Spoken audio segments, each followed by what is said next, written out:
Welcome back students. New lecture Ideal Biology Chapter 1 Stoichiometry. आज का जो हमारा टॉपिक है वो नेक्स्ट एसएलओ है और वो है calculate the number of following chemical species या पार्टिकल्स जिनमें atoms number of atoms molecules उसके अलावा आयंस उसके अलावा प्रोटॉन्स न्यूट्रॉन्स और इलेक्ट्रॉन्स जो हैं वो शामिल हैं। तो चलिए शुरू करते हैं अपने आज के लेक्चर को। जो फर्स्ट केमिकल स्पीशी हमें फाइंड करनी है वो नंबर ऑफ एटम्स है। तो नंबर ऑफ़ एटम्स का जो फार्मूला है वो है number of atoms equal to ये वाला फार्मूला है n into N A into atomicity. यहाँ पर जो n है वो डिनोट करता है नंबर ऑफ़ मोल्स को और एन ए जो है वो डिनोट करता है वो गैड्रोस नंबर को और एटोमिसिटी यानी how much number of atoms are involve यानी कितने नंबर ऑफ़ एटम्स हैं उस मॉलिक्यूल के जिसके आप एटम्स फाइंड करने जा रहे हैं। ठीक है, तो उस हिसाब से अगर हम देखें एक एग्जांपल भी दी हुई है, find the number of atoms in 5 moles of potassium chloride. So number of atoms का मैंने फार्मूला आपको बताया जिस तरह से। अब जैसे मोल्स हमें गिवन है, मोल्स हमें ये गिवन है और ये हमने मोल्स की जगह एन की जगह ये नंबर ऑफ़ मोल्स पुट कर दिए। उसके बाद ये कांस्टेंट वैल्यू जो है 6.02 × 10⁻23 अवोगैड्रोस नंबर की, इस हिसाब से ये भी रख दी। उसके बाद एटॉमिसिटी, अब देखें इसमें नंबर ऑफ़ एटम्स कितने हैं, एक एटम ये है, एक एटम ये है, तो 2 हैं तो हमने सिंपली 2 रख दिया। उसके बाद नंबर ऑफ़ एटम्स आगे चल के इनको पहले हम मल्टीप्लाई करवा दें। पावर्स को फ़िलहाल आप कुछ ना करें, डायरेक्ट इसको इसके साथ मल्टीप्लाई करवा दें तो 30.11 × 10⁻23 आ जाएगा आंसर। फिर इस 30.11 को हम मल्टीप्लाई करवा दें अगर 2 के साथ तो फिर ये क्या हो जाएगा 60.22। अब 60.2 अगर हम पॉइंट को इस तरफ शिफ्ट करें तो हम पावर में एक ऐड कर देंगे तो हम 60.22 को इस तरह भी लिख सकते हैं 6.022 इंटू 10⁻24 एटम्स। ठीक है गाइस, तो ये फार्मूला में आपने कंफ्यूज नहीं होना। ये पॉइंट की जो पोजीशन है इसको भी चेंज करना है तो आपके लिए सिंपल हो जाएगा। अक्सर एमसीक्यूज़ में आंसर्स जो होते हैं ना वो इस फॉर्म में होते हैं और हमें पावर्स जो है आगे पीछे होती हैं, हम कंफ्यूज हो जाते हैं। हम कहते हैं आंसर तो ये आना चाहिए लेकिन ये आ नहीं रहा। फिर उसमें क्या होता है, सिर्फ पॉइंट को डिस्प्लेस किया होता है इस जगह पर और फिर एक पावर जो है वो ऐड की जाती है। तो ये था एटम्स का कंसेप्ट। ये फार्मूलाज हैं, फार्मूलाज आपको याद हो जाएंगे। उसके बाद इनकी रीअरेंजमेंट की बेसिस पर इनकी और भी क्वांटिटीज़ फाइंड हो सकती हैं। अब जैसे for example number of atoms है ना, आपको क्या कहेगा, आपको नंबर ऑफ़ एटम्स दिए हुए होंगे, हो सकता है आपको दिए हुए हों, आपको एन ए कांस्टेंट है वो तो आपको याद होगी और एटॉमिसिटी भी आपको दी हुई होगी। आपको कहेगा नंबर ऑफ़ मोल्स फाइंड करें तो आप उसके तहत फार्मूला को जो है वो रीअरेंज करेंगे। तो रीअरेंज करने के बाद आपको नंबर ऑफ़ मोल्स भी मिल जाएंगे। उसके बाद मॉलिक्यूल्स का concept, molecules number of molecules आपने किस तरह से फाइंड करना है उसका भी एक फार्मूला है n इंटू एन ए, यानी कि नंबर ऑफ़ मोल्स को आपने मल्टीप्लाई करवा देना है वो गैड्रोस नंबर में। यानी इसमें एटॉमिसिटी का कंसेप्ट नहीं है, ये सिंपल फार्मूला है। नंबर ऑफ़ मोल्स आपको गिवन होंगे, आपने वो क्वांटिटी सेम वही रखनी है। Number of moles for example ये दी हुई है, find the number of molecules, molecules find करने हैं 2.5 मोल्स ऑफ NaCl, तो 2.5 आपने सेम वैसे ही रख दिया, उसको मल्टीप्लाई करवा दिया Na की कांस्टेंट वैल्यू के साथ तो आपको मॉलिक्यूल्स मिल जाएंगे। उसके बाद नंबर ऑफ़ मोल्स कैसे फाइंड करते हैं।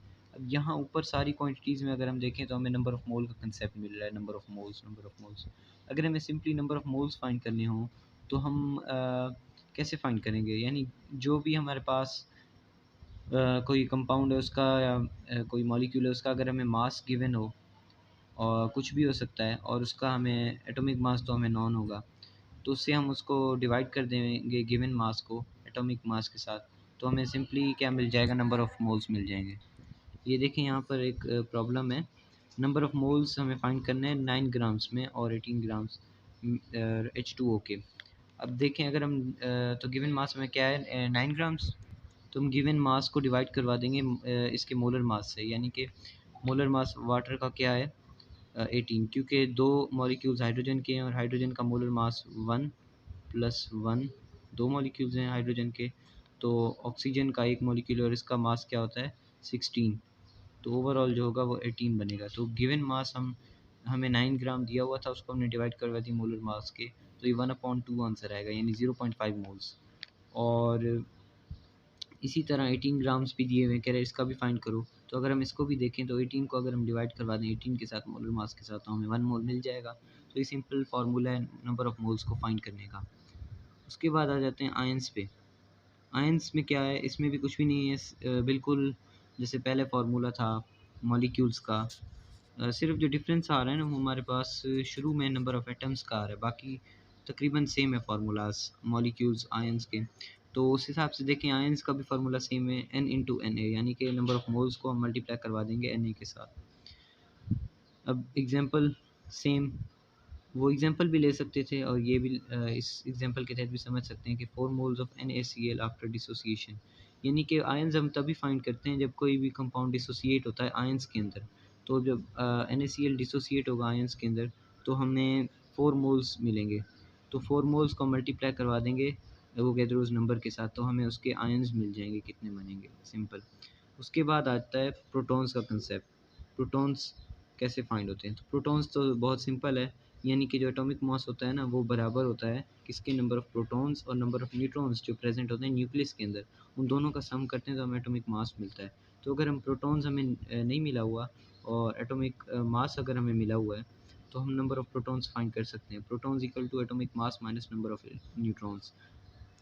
सिमिलरली इसी फार्मूले को अगर हम रीअरेंज करें तो हम न्यूट्रॉन्स को भी फाइंड कर सकते हैं, जैसे neutrons equal to atomic mass minus protons. फिर उसके बाद इलेक्ट्रॉन्स का कंसेप्ट, इलेक्ट्रॉन्स कैसे फाइंड करते हैं?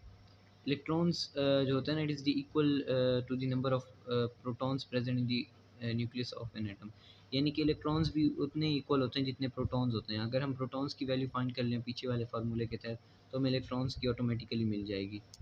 अब हम एक एग्जांपल कर लेते हैं ऑक्सीजन की।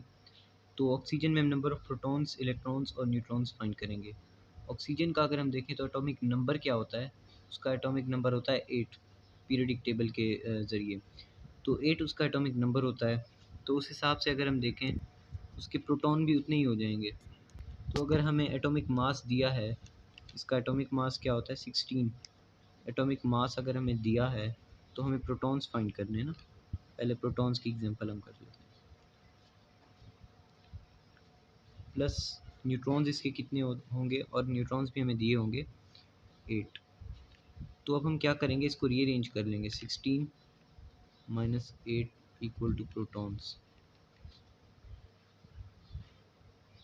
यानी 8 यहाँ पॉजिटिव का था तो वहाँ जाके नेगेटिव का हो गया। तो 16 में से अगर हम 8 माइनस करें तो हमारे पास 8 प्रोटॉन। सिमिलरली अगर हम फार्मूला को रीअरेंज करते तो हमें न्यूट्रॉन्स की वैल्यू भी मिल जाती। अब जैसे हमें प्रोटॉन्स की वैल्यू मिल गई है तो यही वैल्यू केस की हो जाएगी इलेक्ट्रॉन्स की भी, यानी इलेक्ट्रॉन्स भी इतने ही होते हैं जितने प्रोटॉन्स होते हैं। तो आई होप सो कि आपको लेक्चर समझ आया होगा। अगर आपको अभी भी इनमें कन्फ्यूजन है तो आप लेक्चर को दोबारा से देखें, हो सकता है कि आपकी मुश्किल आसान हो जाए। Thank you.